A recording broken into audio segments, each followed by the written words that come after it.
नमस्कार, आप देख रहे हैं अपना बिहार। आपके साथ मैं हूं शिप्रा झा और बुलेटिन की शुरुआत इस वक्त की बड़ी खबर के साथ करेंगे। पटना से आपको बड़ी खबर बता दें, जहां बिहार राज्य मछुआरा आयोग का गठन किया गया है और इसके अध्यक्ष ललन कुमार बनाए गए हैं। बड़ी खबर बता रहे हैं, बिहार राज्य मछुआरा आयोग का गठन किया गया, ललन कुमार अध्यक्ष बनाए गए हैं और अजीत चौधरी उपाध्यक्ष बनाए गए हैं। तो इस वक्त की बड़ी खबर आपको बता रहे हैं, बिहार विधानसभा चुनाव से पहले देखिए ये बड़ा फैसला बिहार सरकार की तरफ से लिया गया है। बिहार राज्य मछुआरा आयोग का गठन किया गया, ललन कुमार अध्यक्ष बनाए गए हैं और अजीत चौधरी उपाध्यक्ष बनाए गए हैं।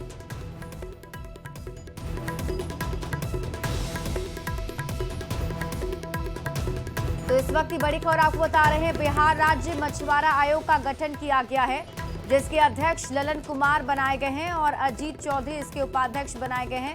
दरअसल सरकार की तरफ से कई बड़े फैसले चुनाव से पहले लिए जा रहे हैं और ऐसे में आयोग गठित कर उस क्षेत्र के, उस समाज के लोगों तक सुविधा पहुंचाने की कोशिश हो रही है और यही वजह है कि बिहार राज्य मछुआरा आयोग का गठन किया गया है, जिसके अध्यक्ष ललन कुमार बनाए गए हैं, अजीत चौधरी इसके उपाध्यक्ष बनाए गए और अब ये जो आयोग है मछुआरों के लिए काम करेगा। तस्वीरें जा रहे हैं, अब मछुआरा आयोग का भी गठन कर दिया गया है।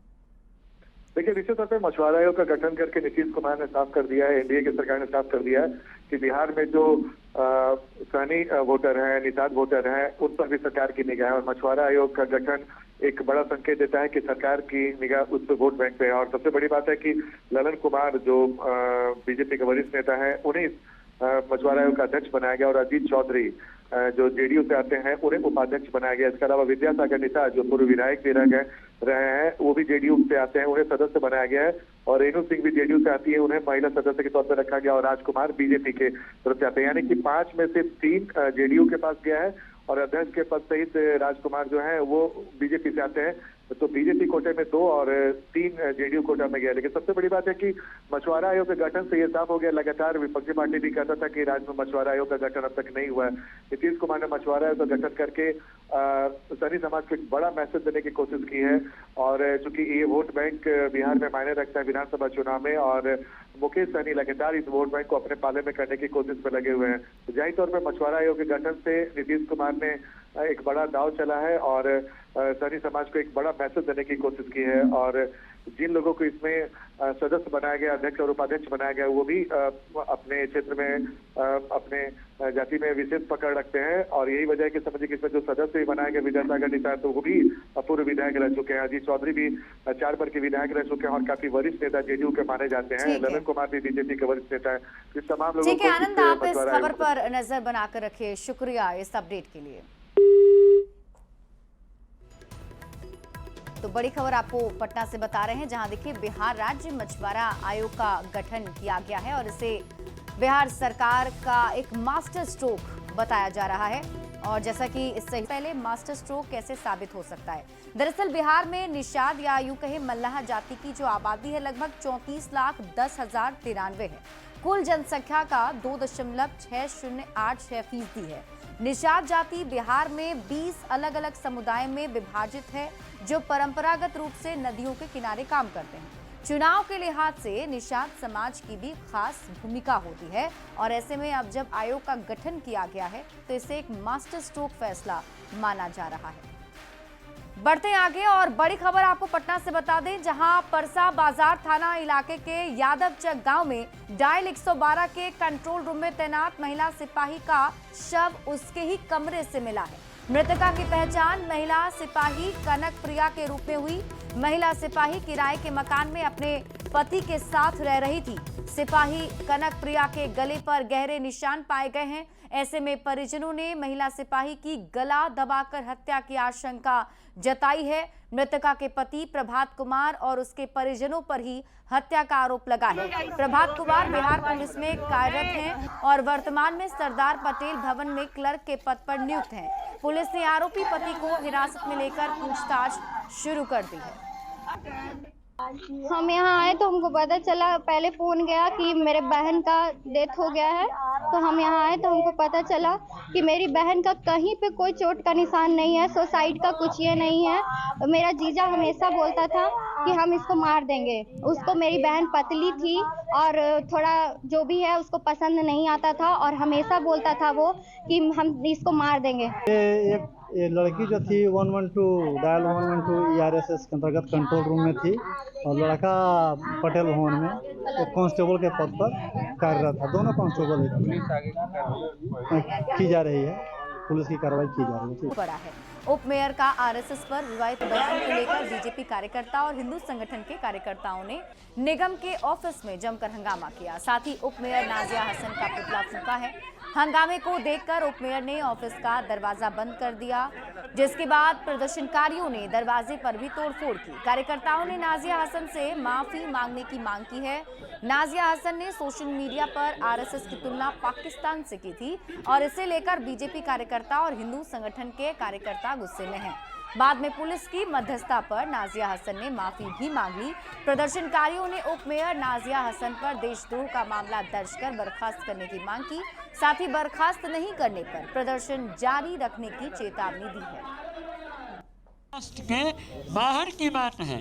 हम स्वयंसेवक मांग करते हैं कि वह अपने बयान पर खेद नहीं प्रकट करें, निंदा नहीं प्रकट करें। इस बयान के लिए प्रशासन उनके ऊपर FIR करे और वह अपने संवैधानिक पद उप महापौर से उनको प्रशासन बर्खास्त करे। जिसकी सरकार है उन्होंने पूरा प्रशासन को अपने अंदर में लिया।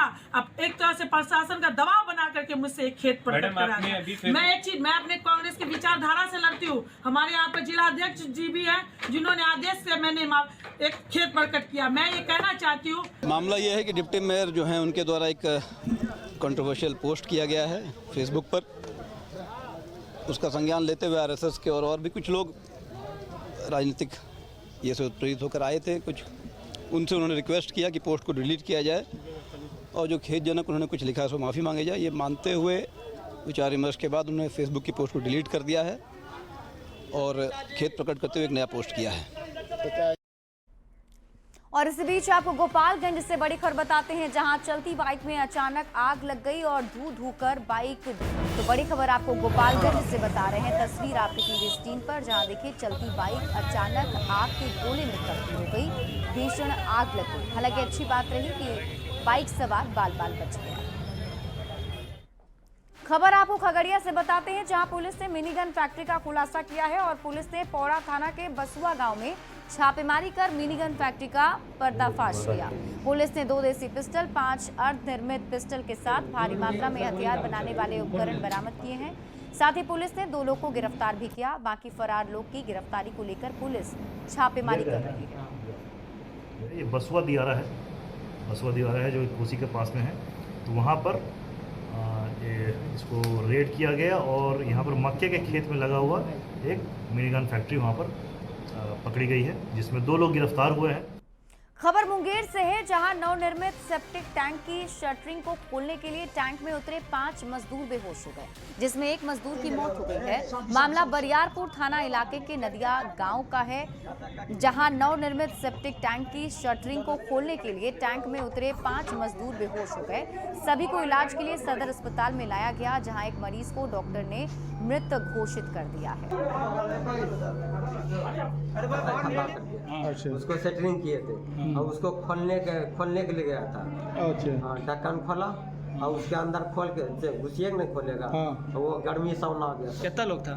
4 लोग। एक का तो डेथ हो गया है और बाकी सब है सो स्टेबल। क्या बताया परिजनों ने? क्या परिजनों ने बताया कि सेफ्टी टैंक बनाने में उसके अंदर सफोकेशन ही लोग होने लगा, धीरे सब बेहोश। लैंड फॉर जॉब याचिका को खारिज कर दिया है।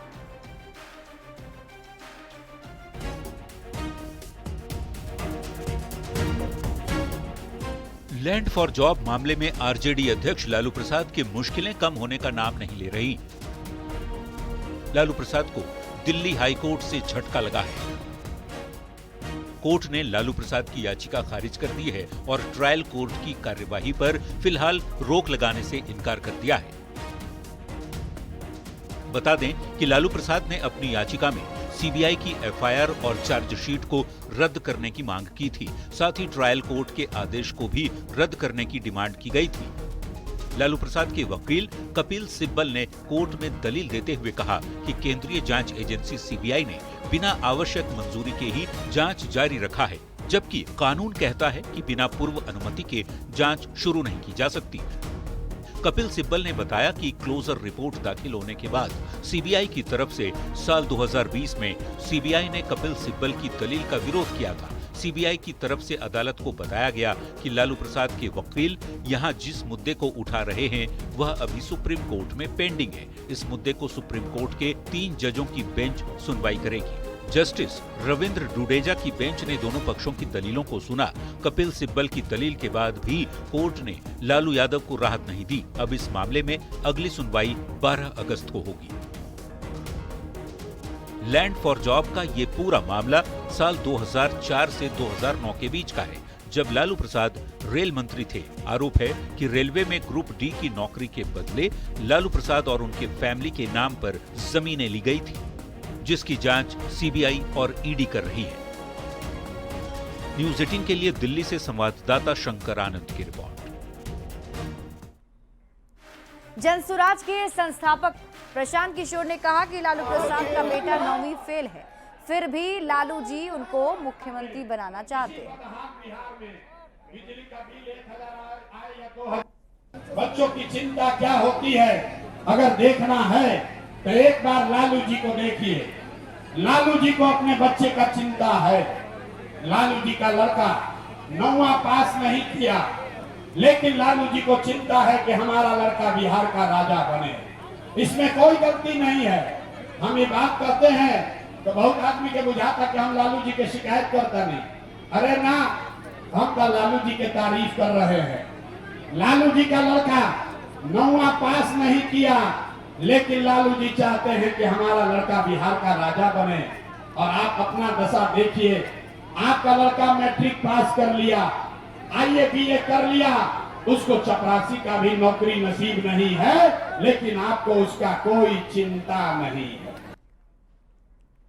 युवा चेतना मंच के राष्ट्रीय संयोजक रोहित कुमार सिंह ने एक बार फिर लालू परिवार पर जमकर निशाना साधा है। रोहित कुमार सिंह ने कहा कि बिहार की बर्बादी के लिए लालू प्रसाद और उनका परिवार दोषी है और बिहार को बर्बादी से निकालने में एनडीए गठबंधन की सरकार की भूमिका है। का दंभ भरने वाले कुछ राजनीतिक परिवारवादी लोग जो सत्ता से बिहार ने बेदखल कर दिया है, व्याकुल हैं और गरीब वर्ग के कल्याण की बात करते हैं। हम लालू जी के परिवार से पूछना चाहते हैं कि गरीबी से निकले लालू जी ने गरीबों को मिटाने का कुचक्र क्यों रचा। बिहार की जनता जानती है, बिहार की बदहाली के लिए, बिहार के बदनामी के लिए अगर कोई व्यक्ति जिम्मेवार है तो उस व्यक्ति का नाम लालू प्रसाद है। बिहार के पर्यावरण, वन और जलवायु परिवर्तन मंत्री ने बिहार शरीफ के मॉडल अस्पताल से मिलने आए। कि जो शिकायतें मिल रही थी और जो डॉक्टरों के भगवान कहलाने वाला जो पहले सिस्टम था कि डॉक्टर दूसरा भगवान होता है, अब लोगों के मन में कैसे आ गया कि डॉक्टर जल्लाद होता है। तो इसमें कैसे बदलाव करें, उसके बारे में चर्चा हमने किया। मुजफ्फरपुर आई हॉस्पिटल पर जिला उपभोक्ता आयोग ने 5 लाख रुपए का जुर्माना लगाया है। 31 मार्च 2022 को सारण निवासी नीला देवी के इलाज में लापरवाही का आरोप लगाते हुए शिकायत दर्ज कराई गई थी। आई हॉस्पिटल पीड़िता को भरण पोषण के लिए 5 लाख रुपए 7% वार्षिक ब्याज की दर से 45 दिनों के अंदर देने का आदेश दिया गया। इसके अलावा आने जाने के लिए खर्च के तौर पर 10,000 रुपए भी देने होंगे। समय से रुपए नहीं देने पर 5,10,000 रुपए का भुगतान 9% सालाना ब्याज के साथ देना होगा। कि मुजफ्फरपुर आई हॉस्पिटल के विरुद्ध में एक परिवाद चल रहा था मुजफ्फरपुर जिला उपभोक्ता आयोग के समक्ष में, जिसमें माननीय जिला उपभोक्ता आयोग के द्वारा 5,10,000 रुपये का जुर्माना मुजफ्फरपुर आई हॉस्पिटल पर किया गया है। मामले का सारांश यह था कि एक सारण जिले के निवासी एक हैं महिला, काफ़ी गरीब महिला, नीला देवी। उनके आँख का ऑपरेशन करवाना था मुजफ्फरपुर आई हॉस्पिटल में। उसके दाहिना आँख में मोतियाबिंद की बीमारी थी और उसका जो इलाज आई हॉस्पिटल के द्वारा किया जाना था उसमें काफ़ी लापरवाही बरती गई। दरभंगा के बहेड़ी प्रखंड में मुखिया पर 32 लाख रुपए के गबन का आरोप लगा है। वार्ड नंबर 4 के धीरेन्द्र कुमार झा ने जिला पंचायती राज पदाधिकारी का कहना है कि पंचायत सचिव और तकनीकी सहायक को भी शो कॉज किया गया है। उन्हें बताना होगा कि मॉनिटरिंग में चूक कैसे हो गई।